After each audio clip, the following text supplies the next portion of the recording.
আসসালামু আলাইকুম আরহামতুল্লাহ।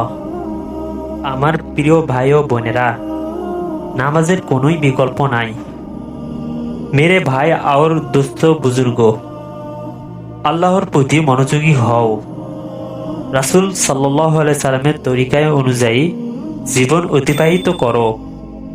রাসূল সাল্লাল্লাহু আলাইহি সাল্লাম বলেন, রাসূল সাল্লাল্লাহু আলাইহি সাল্লাম যা করতে বলে সেই কাজ করো। তিনি যা ছেড়ে দিতে বলেন সেসব ছেড়ে দাও। রাসূল সাল্লাল্লাহু আলাইহি সাল্লাম আমাদের অনুসরণের জন্য একটি আদর্শ রেখে গিয়েছেন, মেনে চলার জন্য একটি আদর্শ দিয়ে গিয়েছেন। প্রথম কাজ হচ্ছে আল্লাহকে এক অদ্বিতীয় হিসেবে বিশ্বাস করতে হবে। আল্লাহ যে সব আদেশ দিয়েছেন সেসব মেনে চলতে হবে। তার রাসূল সাল্লাল্লাহু আলাইহি সাল্লাম যেসব কথা বলিয়েছেন সেসব মানতে হবে। ইবাদতের কিছু হক রয়েছে। আল্লাহর ইবাদতের মধ্যে নামাজ হচ্ছে সর্বোত্তম। নামাজের কোনো বিকল্প নেই।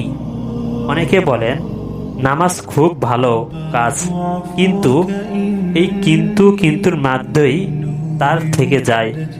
তাদের নামাজ কিন্তুর ফাঁদে আটকে পড়ে গিয়েছে। তারা ভুলে গিয়েছে যে নামাজের কোনোই বিকল্প নাই।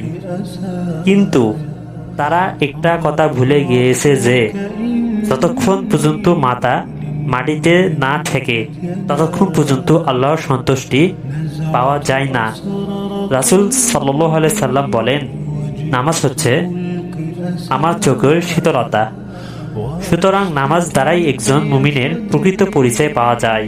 তাই আমার প্রিয় ভাই ও বোনেরা, আমরা নিয়মিত নামাজ পড়া শুরু করি ইনশাআল্লাহ।